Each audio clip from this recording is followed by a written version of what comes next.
It's time for the Your Personal Bank Show with Ference Toth, financial literacy educator and speaker, entrepreneur, and chairman of the board of Bank Information. Take charge of your financial future with Your Personal Bank. Now here's Ference Toth. Welcome to Your Personal Bank Show, and I'll tell you what, those of you that listened to the show last week, of course, know I was pretty pissed. I was pretty fired up. We'll put it that way. I was really angry about a lot of things having to do revolving around the Paycheck Protection Program, which was part of the CARES Act, coronavirus relief that was passed in the spring. And my main beef, of course, was that so many of the folks that received, or companies that received the benefit, frankly, not that they broke any rules or anything, but they probably didn't deserve it. You know what I mean? They didn't need it. I'll put it that way. Could they use it? Of course. I mein, somebody's going to throw extra money to individual or business. Are they going to use it? Of course they're going to be able to use it. But and some of the more egregious examples, I think, in my opinion, involve around the churches and charities that receive paycheck protection loans. Because, well, they don't pay taxes into the system, and now they're receiving benefits from it. Because, and understand, I'm not picking on churches and charities in particular, and the ones that I think that were the most egregious were like some of the donor advised funds, which are, those of you who don't know, these are tools that are often used by very wealthy individuals, families, and such to. It's a charitable intent. There's definitely income tax benefits involved, but it's supposed to be a charitable organization. And one of them even pointed out what they said. Well, they had a $4 million cash reserve for emergencies. They applied for a PPP loan, got it, several $100,000, paid their staff, and the comment for the manager of the group was, that's our reserve fund, and I really hate to tap into that. Certainly, by anybody's measure, they were capable of handling the expenses, okay?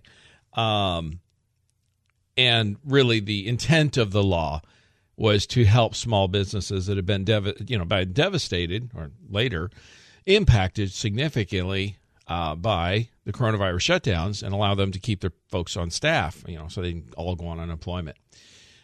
Certainly the spirit or the intent of the law wasn't being met there. SBA and those the regulating and stuff didn't put any common sense into it. The law apparently didn't have any. I haven't really read the full CARES Act. It's to know if there was any restrictions. Apparently there weren't. It was done hastily, of course. So a lot of money went to a lot of people, and unfortunately, a big chunk of it, sadly, didn't go to people where it was intended to go. Now, frankly, that shouldn't be any big surprise. Anybody who listens to me knows I'm not a big fan of government intervention or government activities in general, and this is a classic reason why. There's a lack of accountability. Typically, there's a lack of common sense and understanding on how things are done. In many cases, very wasteful. And although there was some benefit, of course, it did help. A lot of people had helped, or it lined the pockets of a lot of folks that were more connected than the typical small business owner that it was intended to help. And so that's where the gist of my frustration is. I guess it's water under the bridge, because what's the solution? Well, the reality is, again, in my opinion, looking back at all this, and actually I said this from the very beginning, so I haven't changed my tune really. If you can go back to listen to some of the previous shows if you want, and they're recorded, you can check it out. It's on yourpersonalbank.com, by the way. And I was saying even back then, I was against the government taking over the, across the board shutdown type of stuff. Certainly take some precautions, be smart, wear masks, do those kinds of things. I started doing that personally even before the mandates were required. When I was indoors around other people, times where it made sense, okay? And I just didn't wear any old masks. I researched it and figured out which ones were more effective than others, and all that kind of stuff. So used a little bit of common sense, I guess is what I'm trying to say. The thing is, so because of that, I didn't feel like, when the government steps in, like I said last week, and makes these decisions across the board, it has sometimes, most often, unintended consequences and horrific results sometimes for different people. I talked about last week, where if you haven't already, check it out, the video with the Pineapple Hill Saloon. Just Google or go online or social media or YouTube or whatever, Pineapple Hill Saloon video. You'll see the business owner. It's a 2 or 3 minute video, and she shows the hypocrisy and she expresses the challenges that small businesses are facing through this better than anything I've ever seen. That's why I encourage you to check it out. It hurts people, these things that go into play, and they try to help people, and the reality is it ends up hurting a lot of people. And is it politically motivated? Do a lot of small business owners vote for larger government? Probably not. In most cases, they're independent business owners, and I would gather to say, I don't have any statistics to back that up, but I think that's pretty well understood. A business owner is somebody who's trying to make it on their own, right? They're trying to forge their future, their financial future, and things like that through their own ideas and blood, sweat, and tears, right? So, when you see a lot of these small businesses being shut down by predominantly blue state governors and places like that, it's just got to make you think and wonder, is there some political motivation behind this? A way to knock down the competition, if you will, or the folks that don't vote for you. It's sad if that's the case. I don't know if that enters into the thought process or not. I'd hate to think it does, but I'm also understand I'm not naive. So you know what I'm trying to say. But the latest thing that's come up, and it's exacerbating, I guess. And we're in the holiday season, and I want to enjoy myself, and I am doing that to as much as possible a degree, and I hope you are too. Enjoying the season the best you can. Spend it with the loved ones as much as you can. Be smart, obviously, but also don't go overboard and get let the fear. Can't live in fear either. You know what I'm saying? But what I'm having a hard time doing normally, again, this is a joyous, happy season for me typically this time of year, but so much is going on with this year, and I guess that's just par for the course for 2020. It's just been an absolutely crazy year from almost any measurement or how you want to look at it. But, and this seems like it's getting resolved, but that's not the issue. This issue I'm talking about here is, so the PPP loans helped to a degree, didn't really get for the most part to the people it was intended to help. There was many reasons behind it. The more well-connected folks, of course, tended to get access first. The money ran out very quickly, if you remember. It was a week or two in many places where they opened it up and the money was gone, okay? Those that had banking, because, you had to go to a bank, those who had already had bank relationships in place were more likely to get the loans, which is understandable. I'm not picking on the banks per se because they got inundated, right?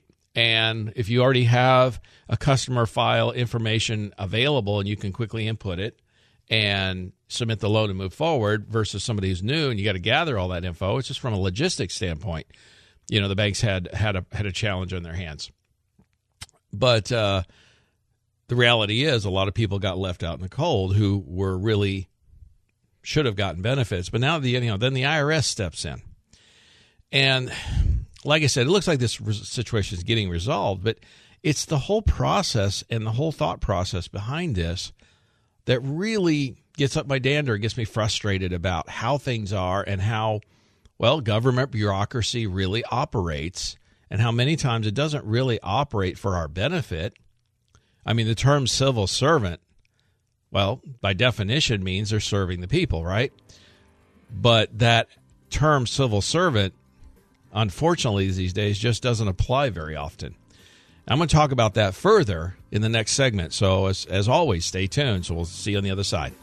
For more information on Your Personal Bank, feel free to contact Ference at yourpersonalbank.com.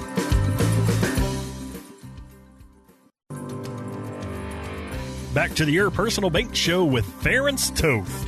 Welcome back to Your Personal Bank Show. And as I was talking in the first segment, I was really talking about how this year has really brought a lot of things to light. It's been a real challenge. And my frustration from last week and even several weeks previously, one I've been really really zeroing in, focusing in on is the Paycheck Protection Program. And I'm going to share with you a little bit why this is so important.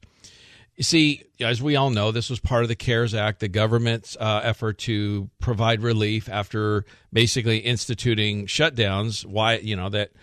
Have come to hurt, really, frankly, a lot of small business, and in many people's opinion, unnecessarily so. So a lot of the folks who are more well-connected probably didn't have a real need for the money, received a good portion of it, maybe even the majority of it, frankly. As more and more information comes out on who actually received these loans, it's eye-opening. It's eye-opening where you got multi-million-dollar corporations with ties.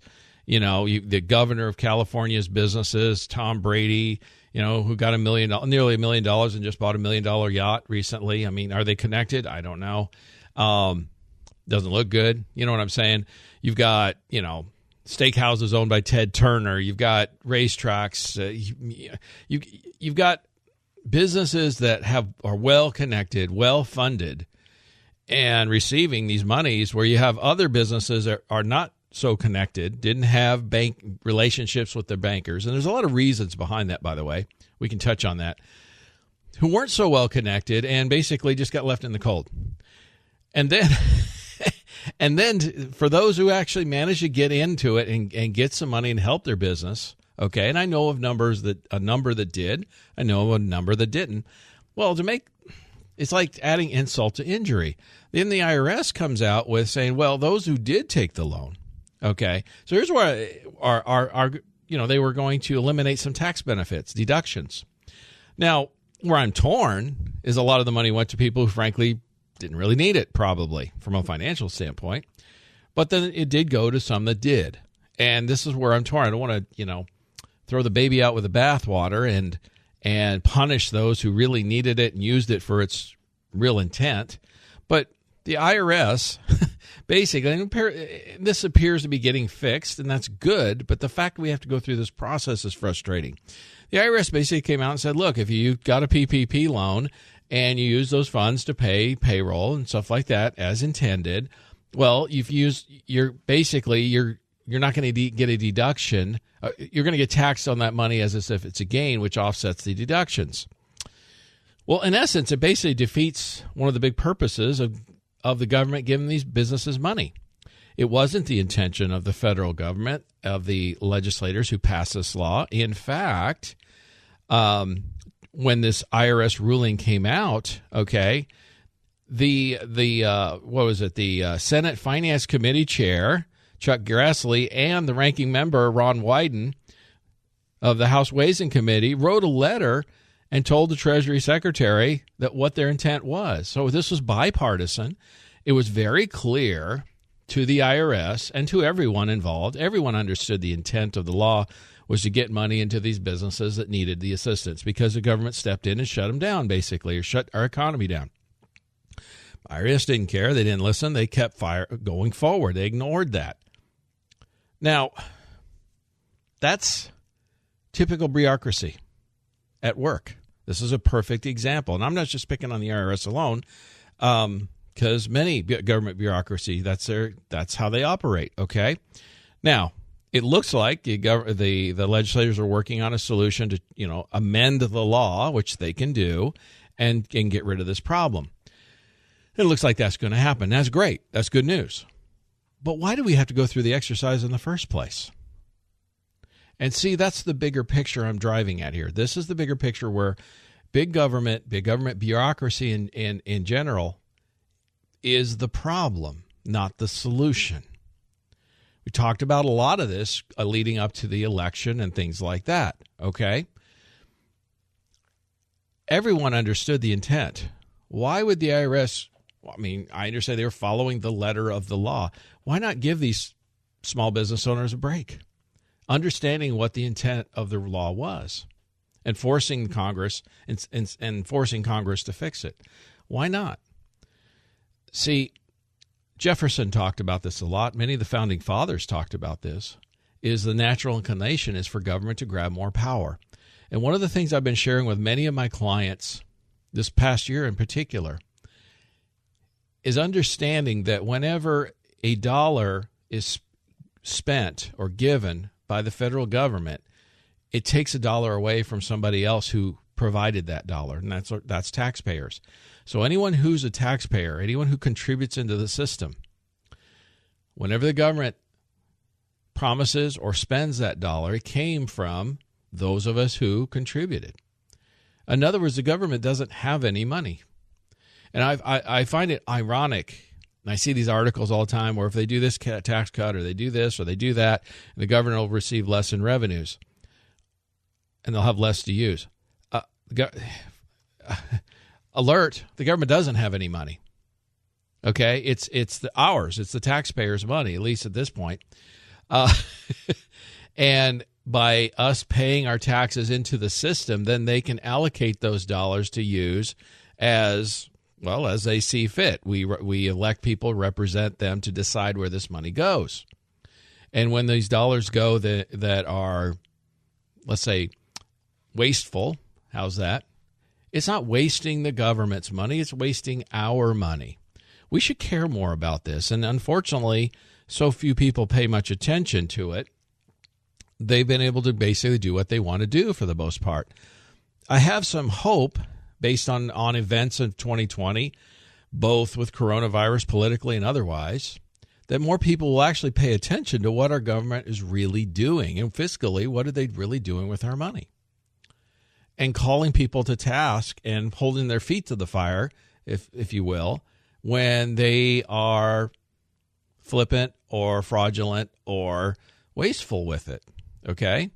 The other issue is, again, we talked a lot about with the election in terms of what type of government, what kind of society do we want to live in? Do we want to be in a society where, in essence, for example of the IRS, basically taking a position opposite to the intent of the law that Congress passed, leaders of those Congress, chair people in the Congress who were a big part of making this pass, writing letters and explaining what was intended, and the bureaucracy ignoring it and really forcing the only way to change this is Congress to change the law. Do we want to have bureaucracies with that kind of power over our lives? Because that's the other part of it. Every dollar they spend comes from somewhere. It comes from us. Every freedom that is given to every power that's given to government is a power taken away from the people, from us. It's a freedom we lose. This has been going on incrementally for, over a century. Let's be fair. Is this the direction we want to continue going? Future elections will answer that, won't they? Education, will answer that. One of my biggest frustrations is, in general, there's no argument that our country is divided. It's about half and half. The more conservative half has given up control of media. We'll put it this way, mainstream media at least, has given up control of the education system.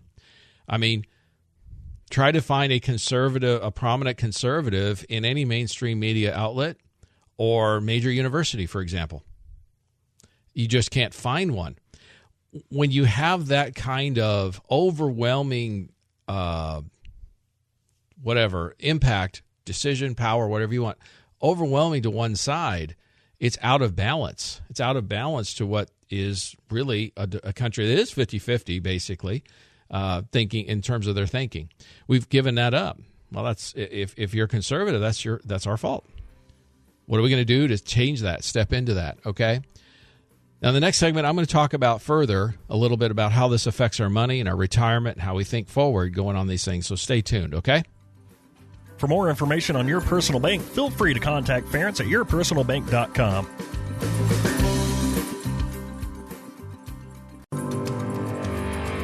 Back to the Your Personal Bank Show with Ference Toth. Welcome back to Your Personal Bank Show. And I've been talking a lot about, and I know I've been talking a lot more about politics and things like that than I normally do. And it's even after the election, all that. But again, I think this is important. And it also impacts our money. It impacts our lives. And this is one of those things we just really need to understand.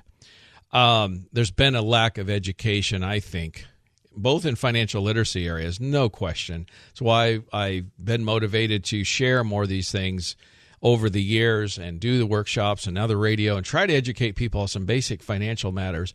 But I think some of it is hand in glove tied with, in terms of government and political stuff too, because again, if somebody thinks that the government is the solution, I believe that there's an educational process that needs there's an education that's needed there.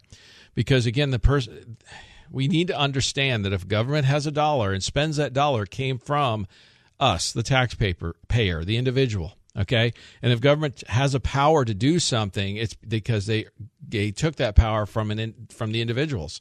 So we have to really question about what type of, again, government and for what we want to have going forward. And again, this all comes into play. It came to the head with this PPP program, how it wasn't. Well, inefficiency is a generous word. Went to a lot of people that frankly didn't need the money, and left a lot of people in the cold that really did need the money.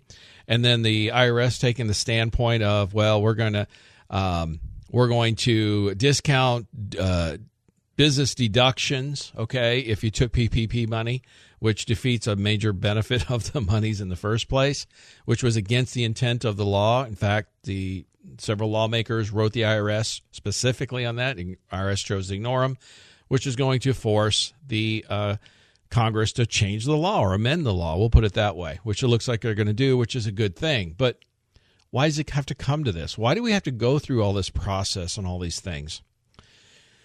And why are we giving and acquiescing to government powers to the levels that we are?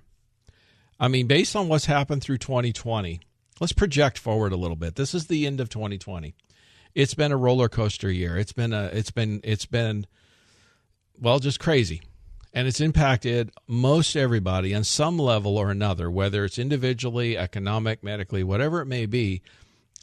Our economy has certainly been changed. Our money going forward, I think there's going to be some major impacts going forward. And in terms of investing and thinking about your money and retirement and all those kind of things, how is all this going to really come into play? How is it going to affect everything? Now, here's the true answer. I don't think anybody really knows fully. Okay? There's been so many things that have happened that some of it's going to be just impossible to predict. I think there's some things we can kind of look at, certainly some trends that have happened, certainly some that are obvious. Working from home is a good one. Certainly there'll be more people work. That was a trend that was happening already. It got accelerated. Technology has been accelerated because things are evolving around technology, and working from home have been accelerated, no doubt, and are here to stay. I don't think that, the folks moving out of high cost of living places and moving to cheaper places to live, I think that's a trend that's probably here to stay for a while. So that's going to affect real estate. Think about different, real estate's all about location, right? Well, if you can work from anywhere, literally, location will matter less in terms of where you are, proximity to a job, right? So if somebody wants to live farther out, suburbs or out in the country or a lower cost state, that's going to impact things. So how is that going to impact like commercial and residential real estate, particularly in higher cost locations? And then if you have in areas that people want to move into, it can impact the values there. So there's big things happening in that arena. There's so many different, and then, what's going to happen in terms of looking at short term, like student loan debt, second largest debt in the United States right now. Democrats in particular have shared a lot of ideas about reducing or eliminating or forgiving student loan debt. If that happens, what impacts are that going to have? Obviously, if a lot of younger people, particularly, not all, but a lot of people have less debt, they'll have more funds to expend. That'll be a boost to the economy. But on the flip side, the funds that were going to these banks and businesses, not that I'm feeling sorry for them, it's just they'll stop having that revenue. How's that going to impact things? We haven't seen some of these things before, at least not in my lifetime. Okay. And so there's a lot to sift through. What's tax policy going to be going forward? I mean, it appears I see a lot of people saying a lot of millionaires and such are bracing for higher taxes in the future, and that could be. The thing is, whenever you start taxing the rich, quote unquote, the upper class, middle upper class, typically, statistically speaking, do pay a little more in tax. But the true rich, the multimillionaires and billionaires, often do not.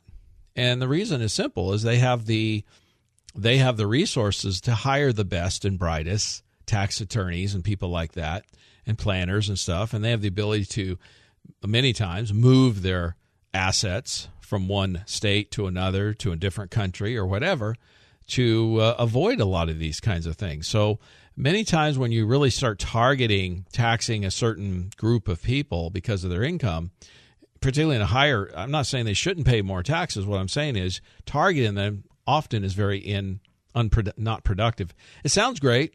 It feels good. I guess that's where a lot of this political stuff comes from. My wife has said that to me often. It's hard to argue logic. It's hard to argue emotion with logic. In other words, if somebody emotionally, this sounds good, this feels good, they believe in something from an emotional standpoint, to try to bring logic to that argument generally is a losing battle.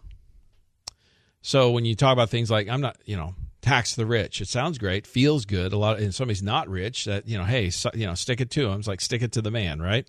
It feels good, but is it effective? And to a degree, yes, but to a great degree, not so much. My opinion, if I had a wish list, how's that? I mean, it is the end of the year. I guess we can talk about that a bit. A little bit of a wish list. What I would like to see is simplifying the tax code. Why not make it simpler for everybody? Why not make it more level for everybody? Why not eliminate, this whole quandary about the IRS and deductions and not deductibility and all these kinds of things? Why not make things a lot simpler for everyone? What if I loved years ago, those of you remember the flat tax stuff. I was a big proponent of that because I believe that it would have been a tremendous economic boom. It would have been fair. It would have been easy. It would have been simple for everybody if we had a specific rate. You made X amount of dollars. You didn't really have any deductions. You made X amount of dollars. You pay X amount of tax. You could fill it out on a postcard, and you were done. Now, I know that's not great. It's not good news for the tax attorneys or CPA industry. Okay, I get it. It's not good news for the IRS or Washington, because a lot of power is involved in giving certain deductions or benefits to one group versus another. Okay, I understand all that. But it's a matter of we're talking about a wish list here. What's fair? Why should one group, for example, just because for whatever reason, get a benefit or deduction when another doesn't? I mean, we've seen a lot of unfairness in 2020. We've seen where small businesses, stores, restaurants, various places have been shut down. Let's use the stores, for example. Small local store getting shut down, but a Home Depot next door gets to stay open because they are, quote unquote, deemed essential because they sell personal products like toilet paper. Well, newsflash, Home Depot was out of toilet paper for months in most places. They weren't selling anything that was essential because they didn't have it in stock. It's that kind of thing. So stay tuned in this last segment. We're going to touch a little bit more about how all these trends and things that are going on with 2020, start thinking about what should we do with our money. So stay tuned. For more information on Your Personal Bank, feel free to contact Ference at yourpersonalbank.com.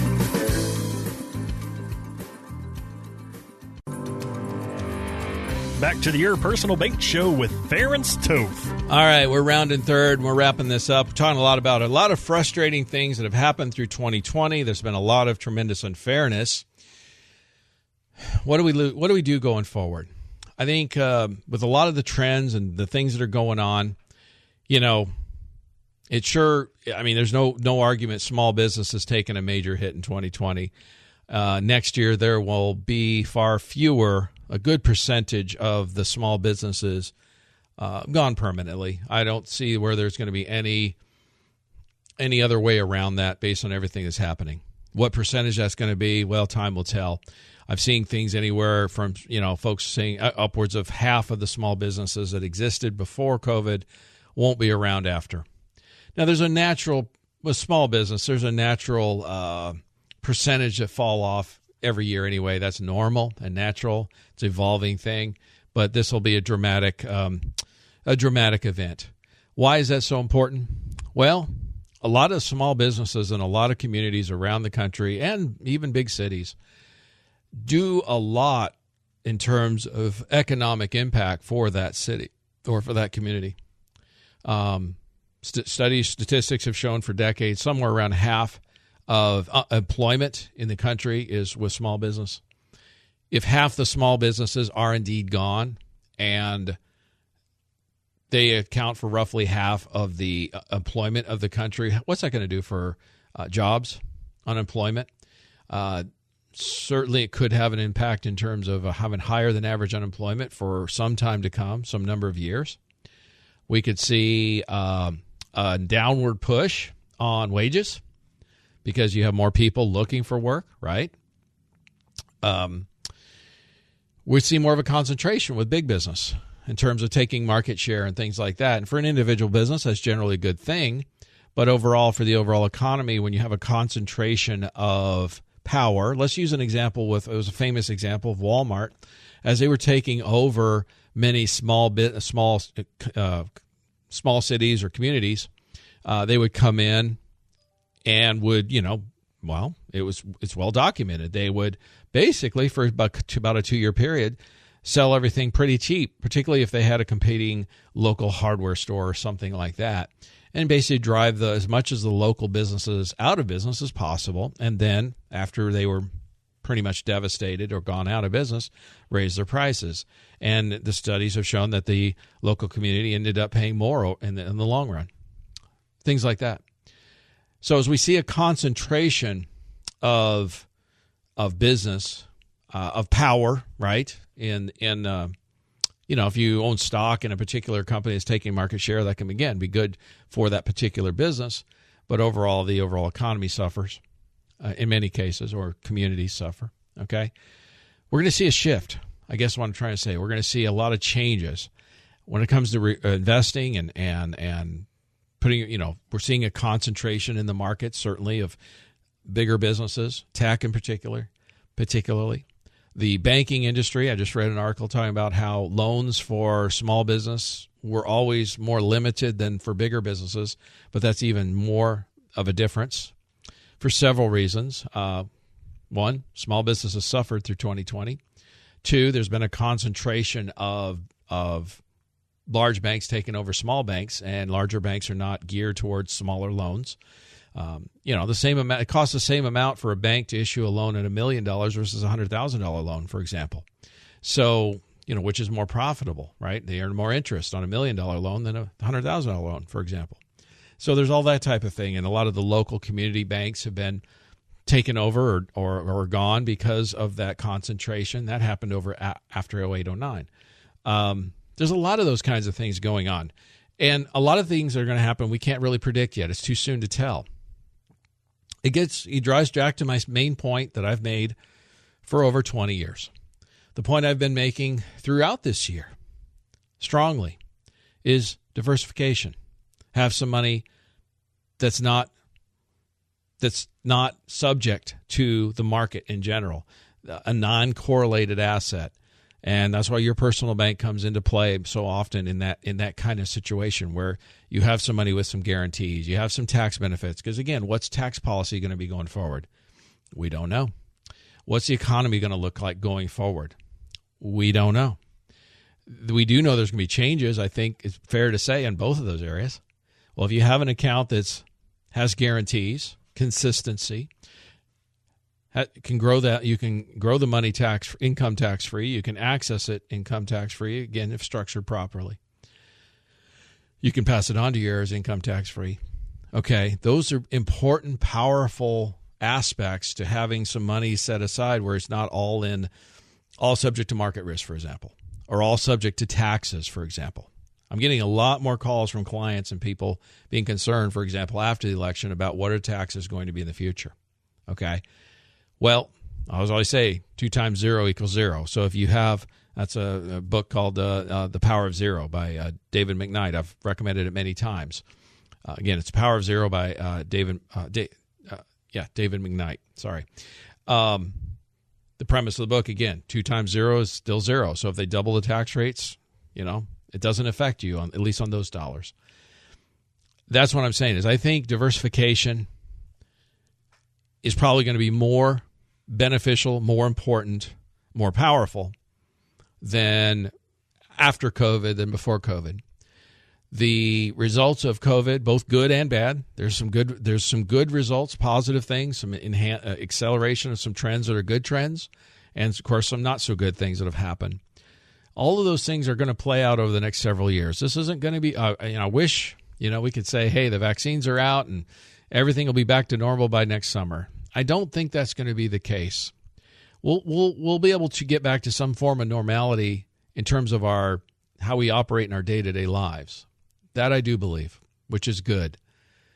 But in terms of how the economy operates and businesses and investing and like rates of return, what's normal and what to expect, and interest rate environments and tax policy and all those kinds of things, I think we're in for quite an interesting ride over the next several years.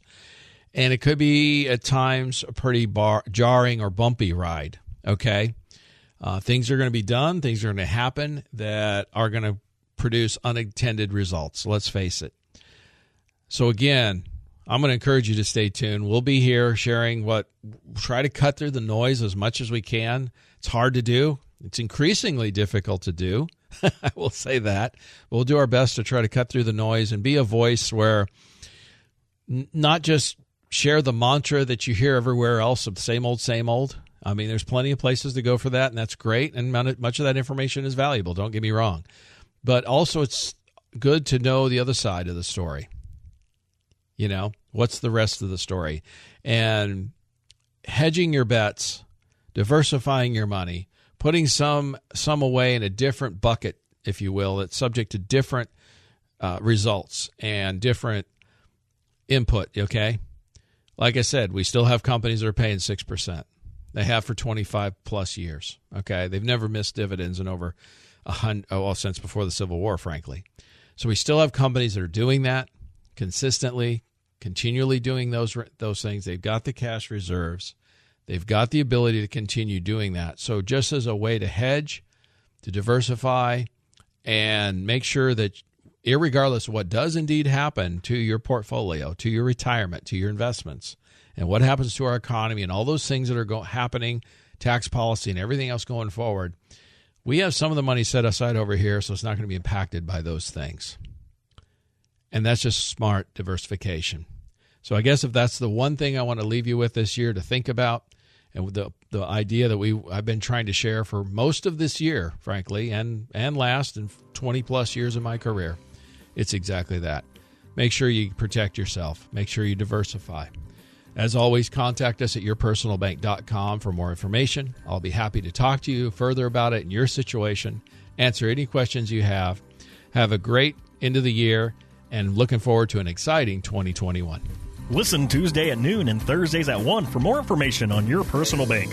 Contact Ference at yourpersonalbank.com.